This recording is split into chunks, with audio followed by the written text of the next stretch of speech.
entre sabores e sentenças. Paulo era um advogado renomado, conhecido nos tribunais pela sua postura impecável, pela firmeza de seus argumentos e pela frieza com que tratava até mesmo os casos mais delicados.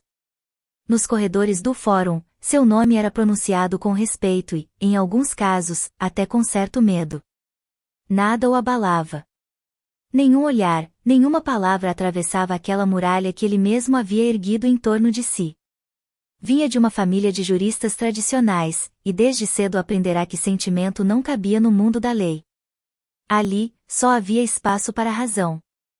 Mas por trás dos ternos caros, dos carros importados e do apartamento luxuoso no alto da cidade, escondia-se um homem solitário. À noite, quando a última página do processo era fechada, restava apenas o silêncio. A mesa de jantar sempre posta com uma única refeição, quase sempre fria. Não havia quem perguntasse como fora o seu dia, nem quem esperasse por ele com um sorriso. Paulo sabia vencer causas, mas não sabia o que era vencer a solidão. Do outro lado da cidade, longe dos salões de mármore e das salas de audiência, estava Elisa. Cozinheira dedicada, trabalhava em um pequeno restaurante familiar. Não tinha riquezas, mas tinha mãos que transformavam simples ingredientes em memórias, aromas que abraçavam, sabores que aqueciam corações. O tempero de Elisa não estava apenas nas especiarias, mas no carinho que colocava em cada prato. Para ela, cozinhar era oferecer um pedaço de si mesma a quem se sentava diante da mesa. O destino, caprichoso como sempre, encontrou uma forma curiosa de cruzar seus caminhos. Numa noite de chuva intensa, Paulo saiu tarde do escritório, exausto de uma audiência que parecia não ter fim. O trânsito estava um caos, e ele, faminto, parou diante de um restaurante simples, iluminado apenas por um letreiro antigo. Sem pensar muito, entrou. O cheiro que o envolveu era diferente de tudo o que estava acostumado. Não era o aroma de restaurantes chiques, com pratos tão sofisticados que mais pareciam obras de arte. Ali havia cheiro de lar. Elisa estava atrás do balcão, de avental, mexendo uma panela fumegante. Quando seus olhos encontraram os dele, por um instante o tempo pareceu desacelerar. Paulo pediu apenas um prato simples, quase sem entusiasmo. Mas quando a primeira garfada tocou sua boca, algo aconteceu. O sabor era intenso, quase familiar, como se fosse um pedaço esquecido de uma infância que ele já não lembrava. Pela primeira vez em anos, sentiu um calor que não vinha do vinho caro, nem da vitória em um tribunal. Vinha da comida de Elisa. Curioso, voltou no dia seguinte. E no outro. E no outro. Aos poucos, ela foi notando aquele homem elegante, sempre de terno, que chegava tarde, quase sempre cansado, mas que se deixava transformar, noite após noite, pelo tempero dela. Não conversava muito, mas seus olhos pareciam dizer algo que as palavras não conseguiam. Certa noite, Elisa arriscou uma pergunta. O senhor sempre janta sozinho? Paulo demorou a responder. Olhou para o prato, depois para ela. E, como se confessasse algo a si mesmo, murmurou. Sempre. Elisa sorriu, um sorriso simples, mas que carregava uma compaixão que ele não conhecia. Então, pelo menos aqui, não precisa ser sozinho. Aquela frase ecoou dentro dele. Dias depois, começou a falar mais. Contava, de forma sutil, os detalhes de sua rotina, sem revelar muito.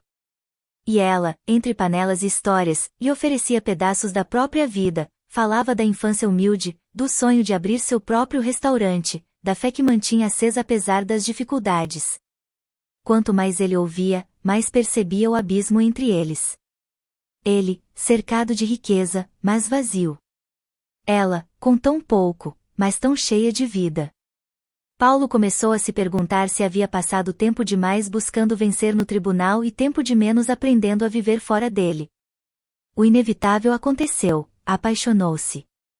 Não foi um amor arrebatador, daqueles que consomem em chamas. Foi um amor lento, como o fogo baixo de uma panela que cozinha com paciência.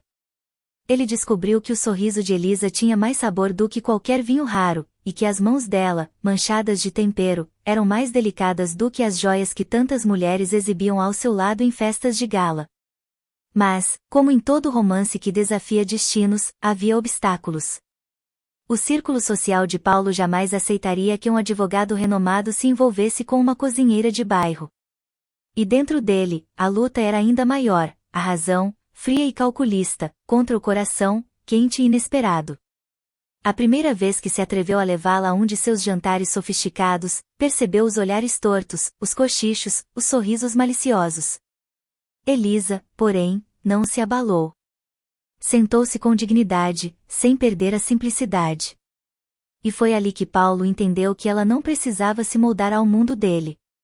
Era ele quem precisava desaprender e reaprender a viver. O amor entre eles cresceu, não sem feridas. Houve brigas, houve noites em que Paulo temeu perder tudo, a reputação, o nome, o respeito.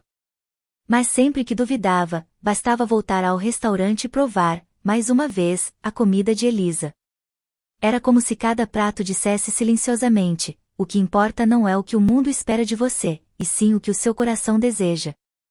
E assim, entre tribunais e jantares frios, Paulo aprendeu que a lei podia até reger os homens, mas o amor era a única coisa capaz de julgar a alma. Elisa lhe mostrou que afeto não se compra, que carinho não se assina em contrato, que felicidade não está em uma sentença, mas no simples ato de dividir um prato quente a dois. Anos depois, ao olhar para trás, Paulo já não se via como apenas um advogado rico. Via-se como um homem que, por acaso, entrou em um restaurante numa noite de chuva, e saiu de lá com o maior presente da vida. Porque foi no tempero dela que descobriu, enfim, o sabor do amor.